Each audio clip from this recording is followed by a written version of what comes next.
Hello, and welcome back to another YouTube video. My name is Jinx.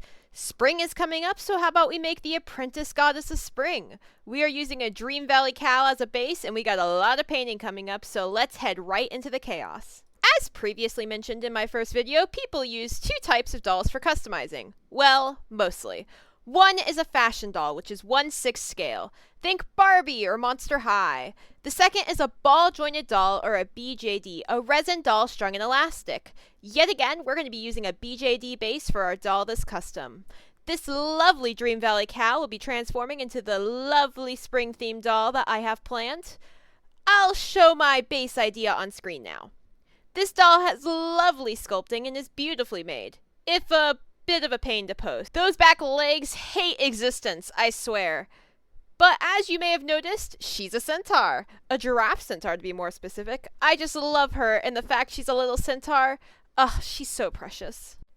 I start the face up by blushing with my chalk pastels, slowly layering color. Once color is no longer layering, I spray a layer of MSC or Mr. Super Clear. I use Mr. Super Clear UV Flat. It works by giving the face a rougher texture, so my chalk pastels and pencils have something to grip onto. People use it for all sorts of doll customs, from fashion dolls to ball-jointed dolls. However, be wary, it is extremely toxic. Wear proper PPE and make sure not to let it touch your skin. Now, I tried my hardest to sketch on her face with watercolor pencils. If you see my previous video, you'll remember me lamenting on how my watercolor pencils, well, suck. They are cheap and break and aren't very pigmented. Oh well. Regardless, she's a bit of a darker skin tone, being gray and all, which is a bit funny. She's completely gray, but her color is technically purple. I don't see it. My Vivify Dolls dancer prototype, which was printed in gray, is the exact same color as poor Anastasia. Regardless, you'll see I need to drop the colored pencils fast. They aren't building color, and I wanted to start seeing progress, so I quickly transitioned to acrylic paints. I'm using miniature paints here, specifically NicPro paints. They work super great for my doll custom so far. You may have noticed, but one big thing about this face-up is flowers! That's right, despite her gray skin, I wanted to make Anastasia here have a flower and spring theme. I start doing the flowers by taking the darkest, well, not really darkest, it's like a medium dark color. Maybe a burnt umber, not really sure the name of the color. Anyways, I do vaguely blob-shaped lines. I know, very impressive work. I do it 5 times. 4 on her right side, and 1 below her left eye. I then take the lighter color, which is this nice little pale yellow, and I put it in the middle of the center of the flowers. I was originally just going to do the base colors and leave it, but as I stared at it, I realized I couldn't just leave it, so unfinished looking.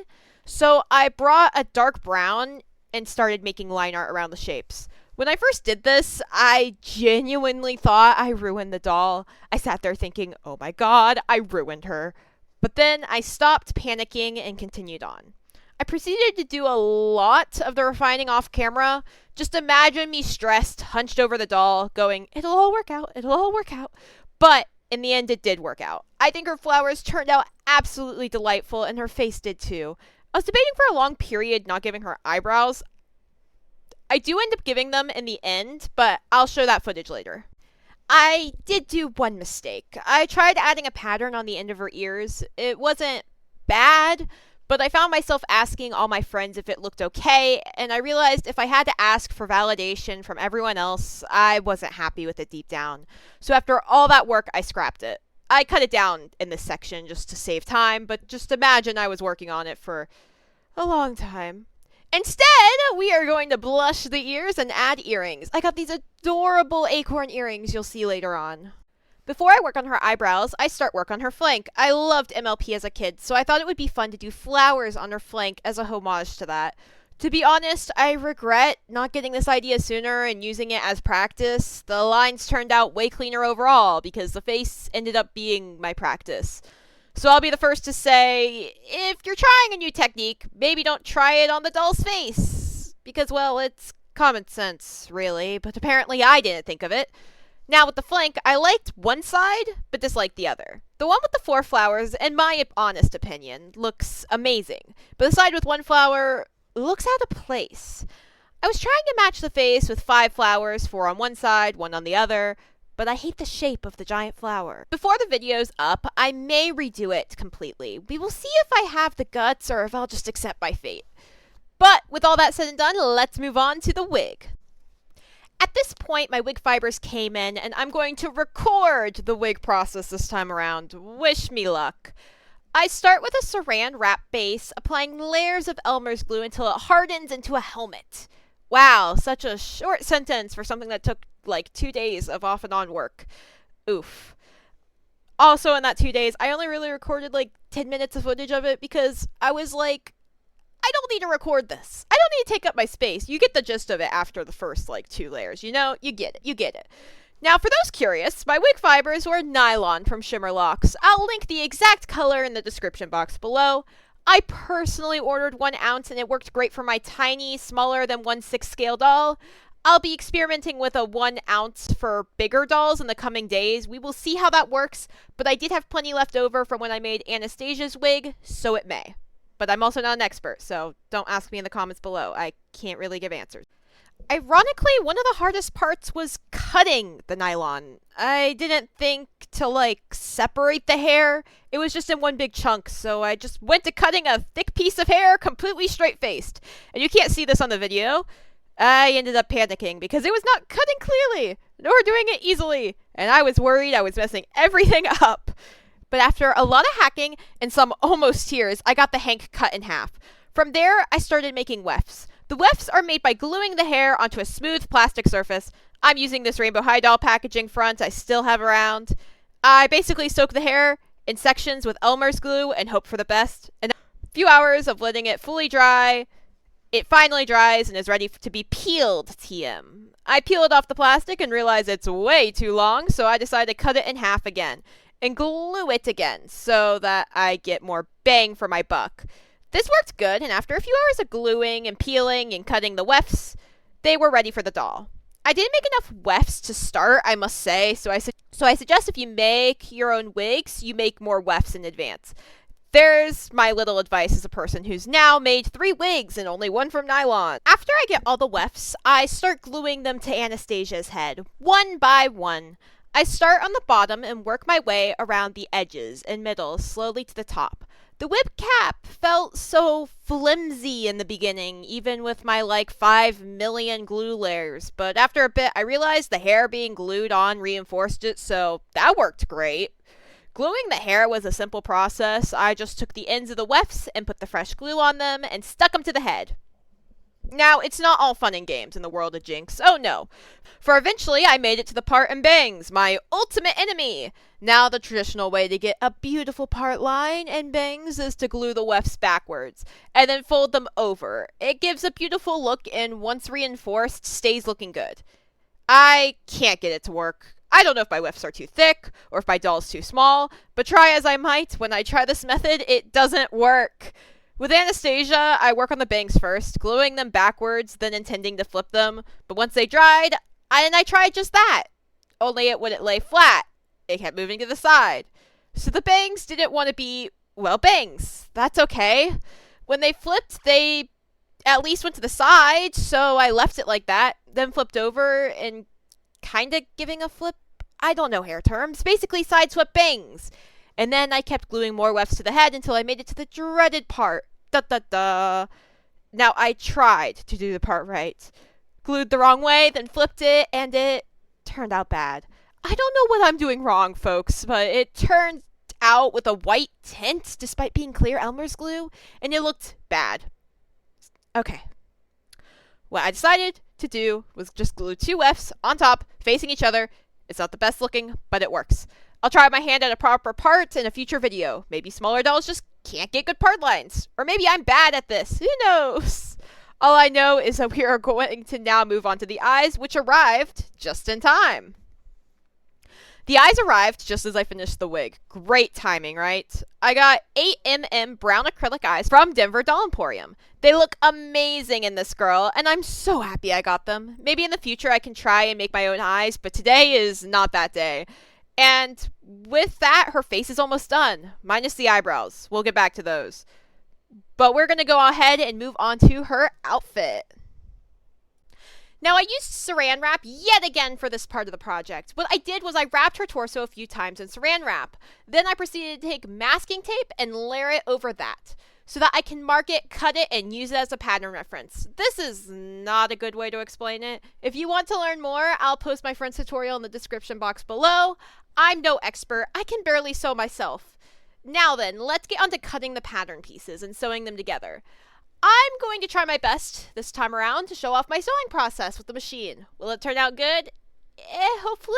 My desk is big, but not big enough to record a sewing machine taking up half of it, you know? We'll see. I managed to record my sewing process, so score 1 Jinx. However, that was a very small victory in a very long fight. If you ever seen the memes that sewing machines have a mind of their own, yeah, they're right. My sewing machine decided it was not going to sew long lines, no matter how many times I rethreaded the needle or reinserted the bobbin or begged it to work. It didn't want to work consistently. Luckily, after much fighting, I got some minor lines done, primarily the top hem of the top and the edges of the skirt. So, win? Is it a win if you've been fighting for 2 hours and still didn't solve the issue? I'll let y'all decide. Basically, after much struggling, I managed to sew some pieces. Trying to connect the skirt and top, however, was my greatest enemy. I tried and tried and tried and tried, and it would not work. Oh, the pain. Luckily, I think I found a solution to my problem. If my theory is right, it has to do with the needle size. You see, I had to switch my sewing machine needle to one made for denim shortly before these projects. My theory is that the thicker needle is breaking the thread and causing the chaos that plagues me so. I'm switching the needle right now, so I'll give updates on the next part of the voiceover. It was a success, a needle replacement later and some new thread because my spool was basically gone and I fully have finished the dress. Sewn it together and to be honest, it looks great. There's one issue that bothers me. A tiny bit of the folds didn't get sewn under the top piece, so it's just there. Luckily, the arm covers it. I may try to fray check it later to at least prevent future issues, but the base sewing for the dress is done, and I'm pretty proud of it. Now on to the Velcro. Now, I must confess, the only Velcro I have is sticky ones, but the sticky part doesn't work. However, I can't sew through it because it gunks up the needle. So I may have hot glued it. It's fine, it worked out. I ended up with minor burns on my fingers, but it worked. And the dress is so delightful. I love the way it turned out, and she looks so cute. I can't wait to finish up the final details and show her off formally. Up next is me finishing up the eyebrows. I also did a layer on her lips to give her a bit of a darker lip. Her eyebrows were a bit tricky. I knew it needed to be drawn, but to get the shape right, I did a new method of using pastels as a base, which worked surprisingly well. I did also cover them with watercolors after, but for the shape itself, it looked good. But then her other side of the flower looked a bit naked. I added a tiny eyebrow on the other side of the flower. Unsure if I love it or hate it, but it works well enough, so I'm gonna leave it. And with the eyebrows done, we move on to the next part of the custom. One of the last parts, in fact. Painting the acorns to better match the color palette of Anastasia. They originally came in a very dark metallic, unsure the exact color, and they weren't the right shade or vibe. However, the fact they were acorns worked amazing. So I decided, well, I can paint them. So I grabbed some gold paint and got to work. It was kind of hard, but not hard in the way as I assumed. Considering it was a smooth metal surface I didn't prime, it went surprisingly well. With a nice first coat, it turned out perfect. It was a bit difficult because it was tiny and I had to avoid the clear plastic and it kind of was just twisting around, but I made it work. We are finally here. We are chopping off the long ends of the hair, which was, frankly, too difficult. Why is cutting this hair so hard? I swear I'm struggling like a fish out of water here. Regardless, I chopped through her beautiful locks with a lot of struggle. And with that, we move on to the final photo shoot.